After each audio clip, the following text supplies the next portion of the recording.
Hello everyone, so I hope everyone is fine. आज हम लोग आपके लिए एक नया टॉपिक लेके आए हैं फ्लेक्सो जॉइंट फिजियोथेरेपी क्लिनिक से। इस टॉपिक में आज हम डिस्कस करेंगे कि एक्चुअली में बटक्स पेन क्या होता है, जिसे हम लोग बटक्स पेन, हिप पेन के नाम से बहुत जाना जाता है। ये यूजुअली उन लोगों को होता है जो ज़्यादातर सिटिंग पोजीशन में रहते हैं। सिटिंग, जैसे आजकल की सेडेंटरी लाइफस्टाइल में लोग ज़्यादातर वर्किंग आवर सिटिंग में ही रहते हैं। ऑफिस में 8 to 9 आवर्स उन्हें सिटिंग वर्क करना होता है, तो ये यूजुअली ये कंडीशन डेवलप हो जाती है जिसे हम लोग हिप पेन, बटक्स पेन या फिर पायरिफॉर्मिस सिंड्रोम करके भी इसे डायग्नोज करते हैं। इसमें एक्चुअली ये होता है कि एक मसल होती है जिसे बोलते हैं पायरिफॉर्मिस मसल, जो हमारे बटक्स रीजन में होती है। तो वो उसकी टाइटनेस होने की वजह से वो दब जाती है या टाइट हो जाती है, जिसकी वजह से पेशेंट को पेन या तो बटक्स रीजन में होता है या कभी कभी वो बटक्स का पेन नीचे रेडिएट होकर आपके थाइज में भी आ जाता है। ये कंडीशन यूजुअली फीमेल्स में ज़्यादा देखी जाती है एज कम्पेयर टू मेल्स, और क्योंकि फीमेल्स का जो पेल्विस होता है वो वाइडर एंगल में होता है मेंस के कंपैरिजन में, इसीलिए ये कंप्लेंट भी ज़्यादातर फीमेल्स में देखी जाती है। और यूजुअली कभी कभी जब ये पेन आपका रेडिएट हो रहा है तो हम लोग समझ सकते हैं कि ये कोई एक नर्व होती है जिसे साइटिका नर्व कहते हैं।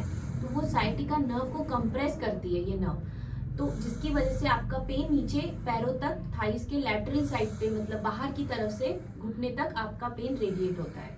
तो आज हम लोग बेसिक चीज थोड़ी सी इसके लिए, अगर हम घर पे हैं, हमें अगर कुछ पता करना है और पेन बढ़ रहा है, हम कोई ट्रीटमेंट नहीं ले रहे हैं, तो माइनर स्टेजेस पे आप घर के लिए कुछ एक्सरसाइजेस हम प्रिस्क्राइब करेंगे, जिसे आप इस वीडियो में देख सकते हैं और आप घर पे भी उसे फॉलो कर सकते हैं, जिससे आपका पेन कम हो। तो जैसे कि हमने डिस्कस किया, पायरिफॉर्मिस मसल सिंड्रोम में हम बेसिक 4 एक्सरसाइज हम लोग घर पे कर सकते हैं डेली रूटीन में, जिससे आपके सिम्टम्स कम हो सकते हैं और आपकी मसल टाइटनेस भी रिड्यूस हो जाएगी। जिसमें से पहली एक्सरसाइज है नी टू ऑपोजिट शोल्डर।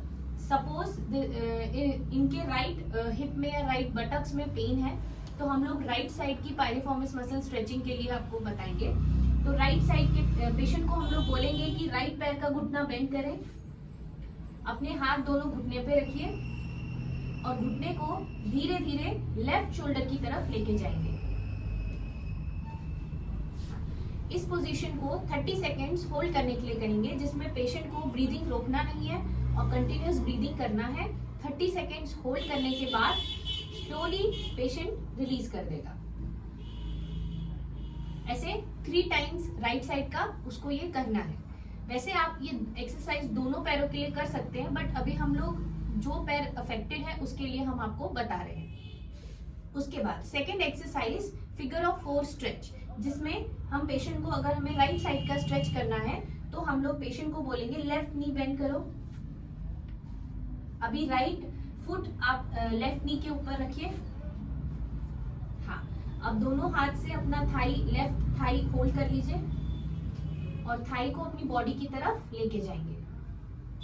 जब आप बॉडी की तरफ स्ट्रेच करेंगे तब आपका लेफ्ट साइड का, राइट साइड का पायरिफॉर्मिस सिंड्रोम, पायरिफॉर्मिस मसल आपकी स्ट्रेच होगी। इसको भी पेशेंट को 30 सेकेंड्स होल्ड करना है, 3 टाइम्स करना है। रिलैक्स। थर्ड एक्सरसाइज में हम लोग पेशेंट को एक फोम रोलर देंगे, जिसमें हम पेशेंट को बोलेंगे अपने बटक्स एरिया में जहां पर पेन है उसको प्लेस करना है और just bend your knees, lift your back. Patient can adjust according to that condition. उसके बाद हम पेशेंट को बोलेंगे धीरे धीरे उसको रोल करना है, उस एरिया को, बटक्स को फोम रोलर पे, जिस एरिया में उसको पेन हो रहा है। ये भी वो 30 सेकेंड्स तक कर सकते हैं, 3 times. Okay, just lift. Okay. The next exercise in this, patient has to be in sitting position. एक साइड टर्न होके उठ जाओ, चेयर पे बैठ जाओ। इस एक्सरसाइज में हम पेशेंट को सजेस्ट करेंगे राइट नी लिफ्ट करेंगे, राइट हिप फ्लेक्शन बोलते हैं इसको, जिसमें वो जब ऊपर रखेंगे तो उसे अपना धीरे धीरे अपना माथा घुटने को टच करने की कोशिश करना है। तो इससे आपकी राइट साइड की पायरिफॉर्मिस मसल स्ट्रेच हो जाएगी। ओके, 30 सेकेंड्स होल्ड करेंगे, 3 टाइम्स करवाना है।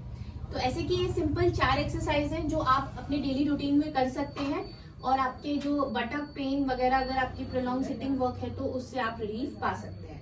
Thank you for watching this video and happy Republic Day to everyone. Thank you.